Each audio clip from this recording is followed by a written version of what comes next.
Good morning to all of you. Welcome to my channel. आप सभी dictation regular way में लिखें और साथ ही साथ उसे पीडीएफ से चेक करें। पीडीएफ के लिए आप मेरे टेलीग्राम चैनल स्टेनो विद श्रद्धा को ज्वाइन कर सकते हैं और जो भी इस चैनल पर नए हैं वो सभी इस चैनल को सब्सक्राइब करें और नोटिफिकेशन बेल को भी प्रेस करें। नाउ डिक्टेशन स्टार्ट करते हैं। डिक्टेशन स्टार्ट होगी 5 सेकेंड बाद।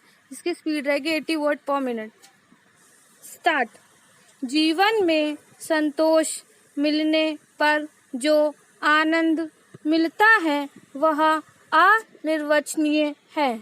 इसके बाद किसी तरह का विचलन नहीं रहता, किसी तरह की प्रतिस्पर्धा नहीं रहती।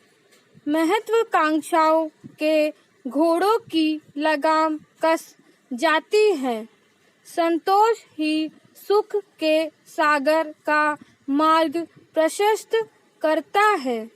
संतोषी व्यक्ति का मन सदैव स्थिर रहता है।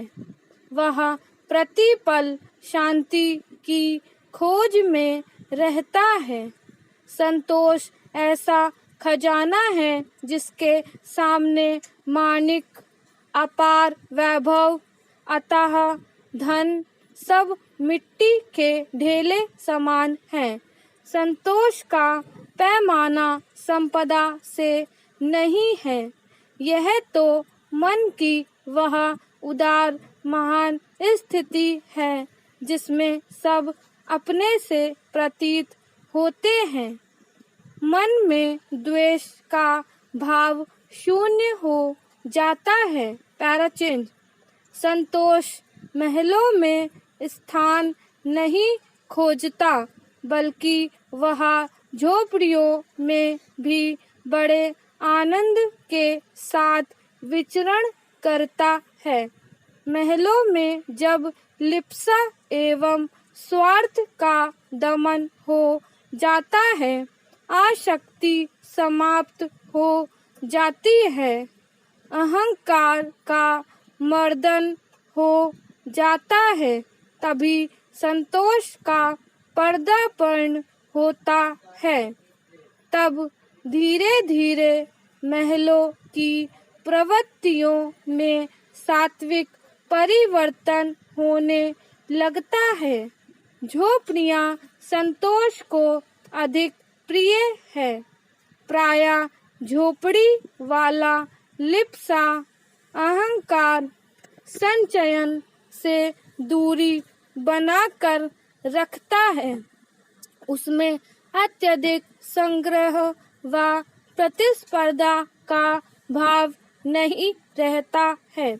इसीलिए झोपड़ियों में संतोषी प्रवृत्तियों का नर्तन देखा जा सकता है। साधु संत सदैव अभाव को प्राथमिकता देते हैं। उन्हें वैभव में कोई आसक्ति नहीं होती, इसलिए उनका दिव्य तेज संतोष की प्रखर ऊर्जा को प्रसारित करता है। उनका स्वभाव संतोषी होता है। पैराचिन। संतोष का गुण उनके अत्यधिक समीप होता है जो उदार होते हैं। वृक्ष अपना सर्वस्व परोपकार के लिए समर्पित कर देते हैं। वे परम संतोषी हैं। नदियाँ संतोष का पुंज हैं। उनका जल समस्त जगत के लिए होता है। संतोष का प्रभाव हमारे पूरे व्यक्तित्व पर पड़ता है। जो संतोषी होते हैं उनके स्वभाव में चिड़चिड़ापन नहीं होता। हमें संतोषी बनने के लिए उपक्रम करने चाहिए जिससे जीवन का परम आनंद प्राप्त किया जा सके। स्टॉप। नेक्स्ट स्टार्ट होगी 5 सेकंड बाद, जिसकी स्पीड रहेगी 90 वर्ड पर मिनट। स्टार्ट। नई टीकाकरण नीति पर अमल के पहले ही दिन 80 लाख से अधिक टीके लगाए जाना एक बड़ी उपलब्धि है। यह एक ऐसी शानदार कामयाबी है जो एक ओर जहां टीकाकरण में लगे स्वास्थ्य कर्मियों को उत्साह प्रदान करेगी, वहीं आम लोगों को भी टीका लगवाने के लिए प्रेरित करेगी। निसंदेह यह कामयाबी इसलिए हासिल हो सकी क्योंकि केंद्र और राज्य सरकारों ने मिलकर काम किया। जहां केंद्र सरकार ने राज्यों को अधिक संख्या में मुफ्त टीके उपलब्ध कराए, वहीं राज्यों ने उन्हें लगाने के लिए अपने स्वास्थ्य तंत्र को सजग एवं सक्रिय किया। केंद्र और राज्यों ने अपनी प्रतिबद्धता से देश की क्षमता का जो उल्लेखनीय प्रदर्शन किया, उसके लिए वे बधाई के पात्र हैं।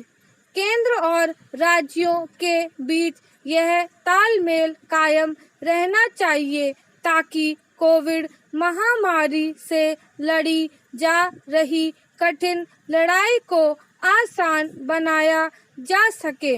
अब यह कहा जा सकता है कि आने वाले दिनों में प्रतिदिन 1 करोड़ या इससे भी अधिक टीके लगाए जा सके।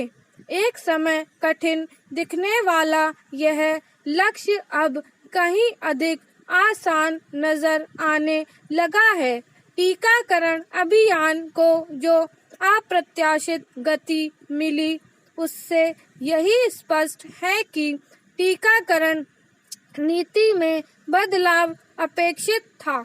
उचित यह होगा कि केंद्र और राज्य सरकारें यह सुनिश्चित करें कि गत दिवस टीका लगाने के मामले में जो बड़ा लक्ष्य हासिल किया गया वह कायम रहे।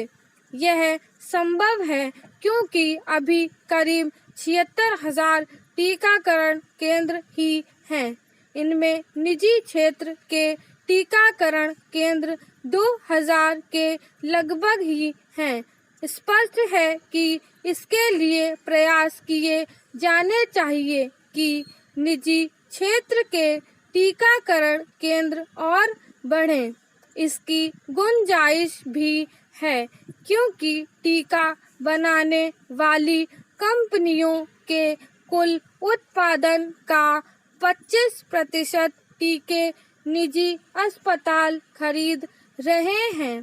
टीकाकरण की रफ्तार जहां तक संभव हो सके वहां तक बढ़ाना इसलिए आवश्यक है क्योंकि एक तो संक्रमण की तीसरी लहर का खतरा बरकरार है और दूसरे कुछ लोग अभी भी ऐसे हैं जो टीका लगवाने से हिचक रहे हैं। संक्रमण की तीसरी लहर का सही तरह मुकाबला तभी संभव होगा जब उसके आने से पहले ज़्यादा से ज़्यादा लोगों को टीका लग जाए। अभी करीब 28 करोड़ लोगों को टीके लगे हैं। कोशिश यह होनी चाहिए कि जब तक तीसरी लहर आए तब तक इतने ही और लोगों को टीके लग जाएं। यह अच्छा है कि टीकाकरण नीति में बदलाव करके पहले रजिस्ट्रेशन कराने की अनिवार्यता खत्म कर दी गई। फिर भी इसकी चिंता करनी होगी कि गरीब और ग्रामीण टीकाकरण से वंचित न रह जाएं। इसी के साथ इसके लिए भी सजग रहना होगा कि टीकाकरण अभियान किसी अफवाह का शिकार न बनने पाए। स्टॉप।